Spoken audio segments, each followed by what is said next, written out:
노무현 전 대통령 사위 곽상원 의원의 모습도 나왔고요. 그런데 조국 신당 말고도요.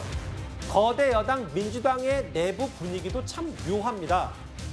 얼마 전에 저희가 판사 출신인 박희승 의원이 이런 내란 특별재판부 설치 주장에 문제가 많다라고 공개적으로 제기를 했는데 이 내부에서 박희승 의원을 향한 비판 목소리가 만만치 않은 것 같습니다. 화면을 준비했습니다. 내란 특별재판부 설치를 말씀을 하셨는데 똑같습니다. 윤석열이 국회 상권분립 정신을 무시하고 계엄을 발동해서 총칼을 들고 들어온 거와 국회가 힘이 세다고 이것은 마구잡이로 공격하는 것은 신중해야 된다고 봅니다. 예.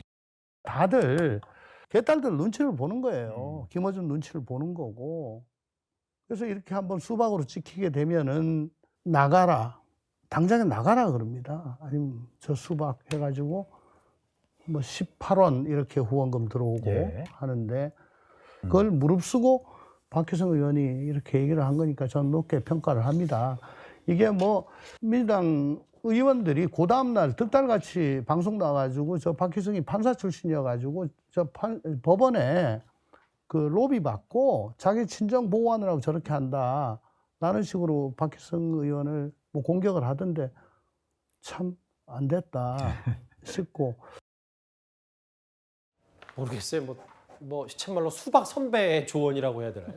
조홍천 의원이 오늘 저희 정식시켜 나와서 저런 말을 했는데요. 송영훈 변호사님. 보니까 이 내란 특별재판부가 문제 있다. 이걸 윤 전 대통령 계엄과 같은 발상이라고 하니까 지금 지지자들뿐만 아니라 뭐 오늘 보니까 최민희 의원도 공개 저격하고요. 파장이 만만치가 않아요. 그렇습니다. 그런데 박희승 의원이 말한 내용이 틀린 건 없거든요. 저런 특별재판부를 설치하겠다고 하는 것은 명백히 반헌법적인 발상입니다. 왜냐하면 재판부라고 하는 것은 무작위로 배당이 돼야지 사건이 한참 진행 중인데 그것을 특별재판부를 신설한다는 명목으로 법관을 바꾸고 그것도 그 법관을 누구로 할 것인지에 대해서 국회나 변협이나 또 판사회의와 같은 법률에 의한 대표성은 없는 단체가 개입하는 것 자체가 결국에는 법관에 의한 공정한 재판을 받을 권리를 침해하는 겁니다. 이것과 관련해서요. 민주당 쪽에서 한 가지 왜곡된 주장을 하고 있는 게 있습니다. 세월호 참사 때도 대법원이 특별재판부 설치를 검토했다.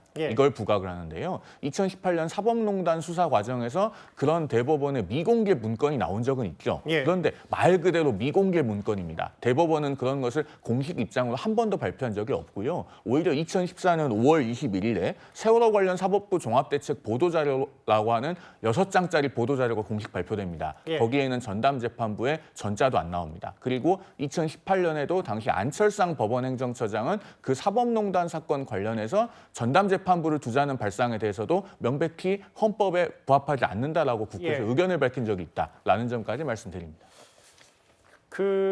이게 강성 지지자들이 이런 정도의 반개혁 국회의원 아니냐. 뭐 문자폭탄도 보냈다고 하고 심지어 동료원 의원들로부터 지금 비난이 쏟아진 이제 박희승 의원인데 잠시만요.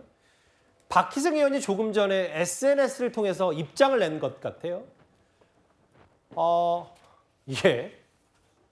결국 사과했습니다.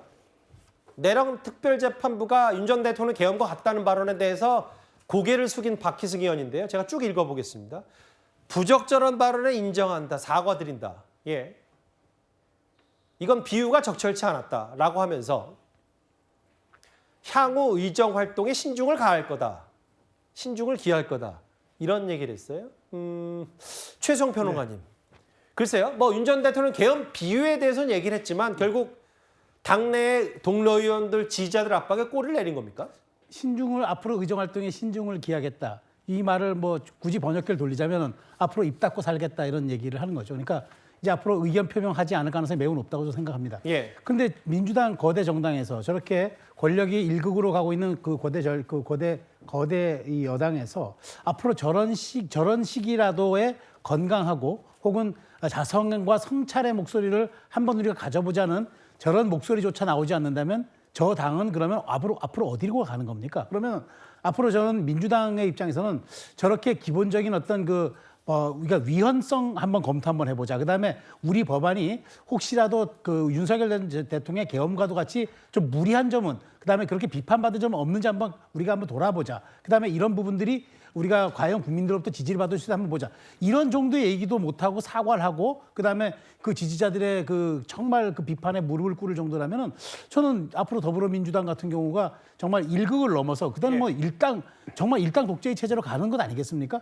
그래서 저는 이틀 만에 저렇게 박희승 의원이 얘기를 한 것은 뭐는 모르겠습니다. 본인이 여러 가지 정치적 판단을 했겠지만 앞으로 이런 당의 다양성과 건강성이라는 측면에서 굉장히 위험한 신호가 지금 나오는 게 아닌가 그런 우려가 듭니다. 이게 아마 그 지지자들뿐만 아니라 동료 의원, 특히 최민희 의원에게 일부 보도에 따르면 여당 의원이 모인 단체 텔레그램에서 아니 반대할 수 있는데 그걸 계엄에 비유하냐라고 아예 공개적으로 여당 의원들 이제 170명 넘게 있는 그 텔레그램 방에서 공개 저격한 모양이에요. 근데 김진욱 대표님 일단 본인이 이렇게 의정 활동에 신중을 기할 거다라고 사과를 했다.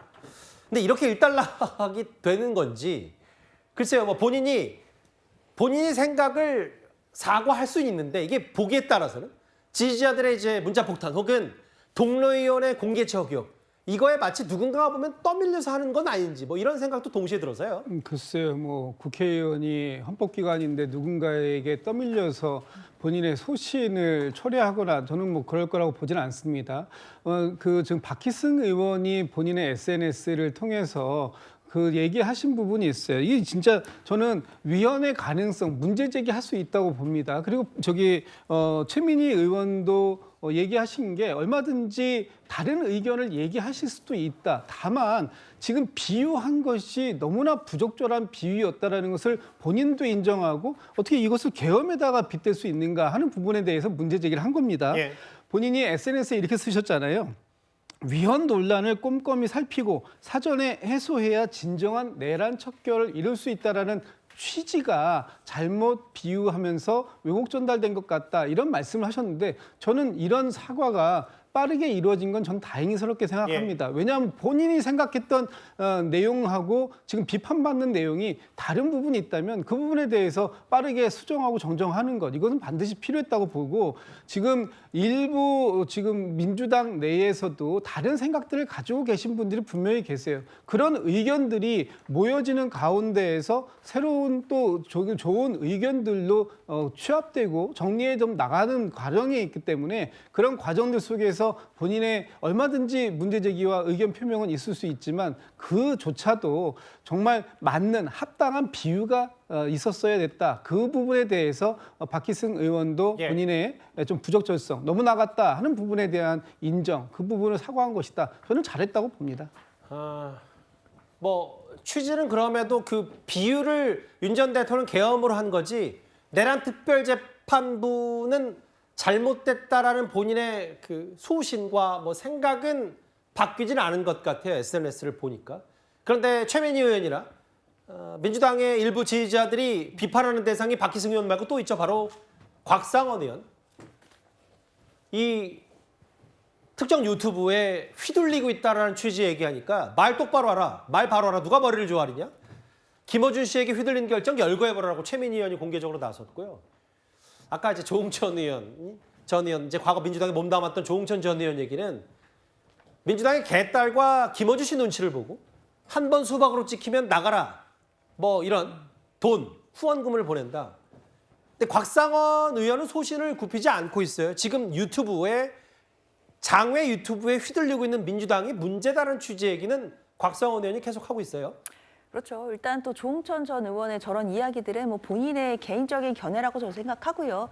그리고 지금 여러 가지 이야기가 되고 있는 뭐 박희승 의원이나 또는 뭐 곽 의원에 대해서 저런 얘기를 해주는 게 저는 오히려 크게 도움은 되지 않을 것 같다라는 생각은 듭니다. 특히 곽상원 의원이 지금 얘기하고자 하는 큰 틀은 소위 레거시 미디어라는 것이 예전의 방송의 중심이었다면 지금은 아시다시피 유튜브 중심으로 넘어가는 단계이고 또 새로운 미디어 환경이 조성되고 있다라는 만큼은 누구도 부인할 수 없습니다. 없을 것입니다. 예. 그런데 이런 새로운 미디어 환경에 대해서는 분명한 순기능도 있지만 역기능도 있다라는 부분들에 대해서는 전문가들의 우려도 분명히 있고 이런 부분들을 우리 사회가 어떻게 바로잡아 갈지 이런 부분에 대해서도 앞으로도 계속 공론화 과정은 있을 거라고 생각이 들거든요. 그런데 이제 곽 의원이 그 말씀을 하시는 과정 중에서 뭐 특정 진행자의 이야기를 하고 또 예. 거기에 출연했던 의원들의 이야기를 하다 보니까 사실 뭐 민주당 내부에서 말이 보태지는 과정이 좀 있는 것 같기는 하다라는 생각은 드는데요. 그렇다 하더라도 민주당 내부에서는 사실 그동안은 많은 비판이 있어 왔지만 오히려 민주당 내부에서 자유롭게 민주적으로 그런 부분에 대해서 의견을 내고 토론할 수 있는 과정들이 분명히 열려 있다라는 걸 보여주는 장면이라고 생각이 들고 저는 이런 부분이 오히려 국민의힘에서는 뭐 인증 패널제 뭐 이런 얘기가 나오고 있는 상황이기 때문에 이런 부분과 비교되면서 훨씬 더 자유롭게 여러 가지 이야기를 할 수 있는 분위기가 민주당 내부에 있다라는 생각도 해봅니다. 이제 그런 부분도 있지만 다만 장외 유튜브에서 서로 유튜브 세력의 국민의힘이나 민주당 모두 끌려다닌가 아닌가라는 비판은 동시에 여야 할 것 없이 나오고 있죠. 5위였습니다. 단톡방에서 대놓고 공개 저격한 그 대상 조금 전에 SNS에 사과 메시지를 올렸습니다.